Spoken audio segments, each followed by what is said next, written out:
Thank you, Steve. Okay, do I look like a mayor's candidate? Probably not.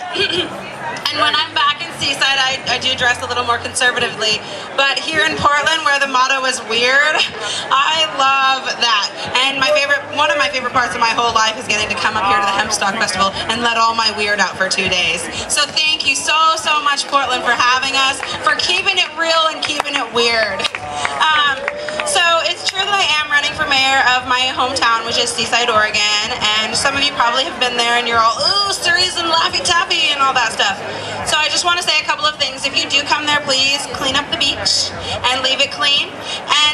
And just give a little bit of background real quick. I was 17 years old the first time I came to Portland, and I learned quickly why they tell you not to talk to strangers.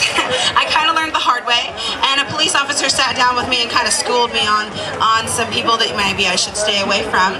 And he showed me a book of Oregon revised statutes, and that was my first time reading law. And I realized at that particular time, and this was in regard to sexual assault, but I realized at that time that there are many laws that are absolutely horrible. And some of these really bad laws, they hurt people. And so it wasn't long, right?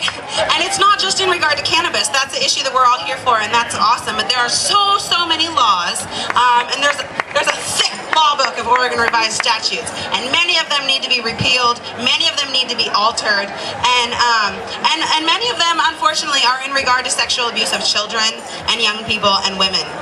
And so when I was 19 years old, I came to the firm belief that it is my purpose in life to help people, but specifically to utilize the public process and political activism to changing law.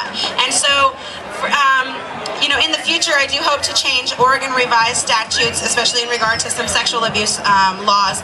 But for now, I started at a local level. And so when I was 21, I started attending local government meetings like City Council and the Park and Rec Board and the County Commission.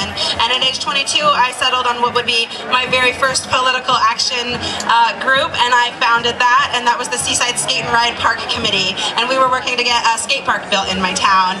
And that was quite successful, because if you go there, there's now a 10,500 square foot concrete skate park there. And so, and then I branched out into doing some other youth activism and with a lot of my skate kids and helping low-income families. Affordable housing is a really important issue. And then, of course, at age 23, I found out about marijuana as medicine, and I'd been using it spiritually and socially for quite a long time. But then I learned about tinctures and how to use it in a really effective and healthy fashion.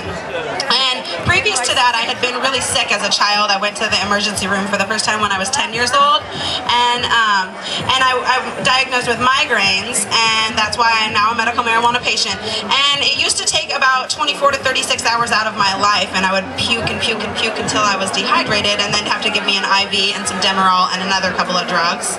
And then at age 23, I went to the Seattle Hemp Fest, and I started getting really sick, and I was there, and my husband was trying to find Subcool, and Subcool was like, whoa, what's wrong with your wife, bro? Because I was all, over in the shade by a tree, and he was like, oh, she has a migraine, and he's like, well, here, give her this.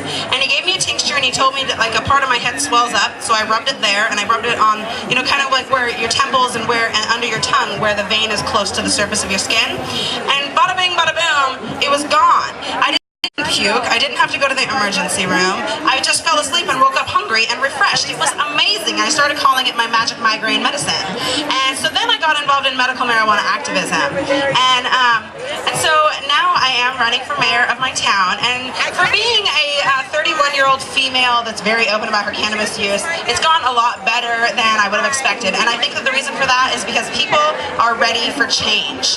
And people are tired of like the good old boy system, and the people that have had power for so long, they're losing their power, and we the people are taking that power back. And I would really encourage all of you to do what you can to take that power back on an individual and collective community basis. And so get registered to vote, and let me tell you, that is the bare minimum that you can do. I really encourage you to vote, but you need to do a little bit more than that. I really like that line that Real One said, activism isn't about acting, it's about action. You have to do something.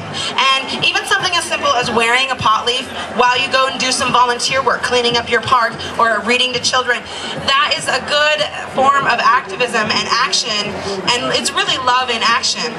And it sets a good example for those of us, or those who really think negatively of us as cannabis consumers. So vote, register to vote, and also go to your public meetings. Like I said earlier, it's really important that we contact our public officials. The Department of Agriculture is dying to hear from you about how badly you want to have hemp grown here in Oregon. So please find out who's your city councilor, who's your county commissioner, and who's your senator and your state representative. And I think that while it's important that we keep an eye on what's going on in the Fed, we have more power at a state and local level. So get involved in your state and local government and politics, and keep coming to events like these, and just keep the love going. Thanks so much for having me, you guys. I love you all. Vote for Angela Fairless, and vote for Measure 91.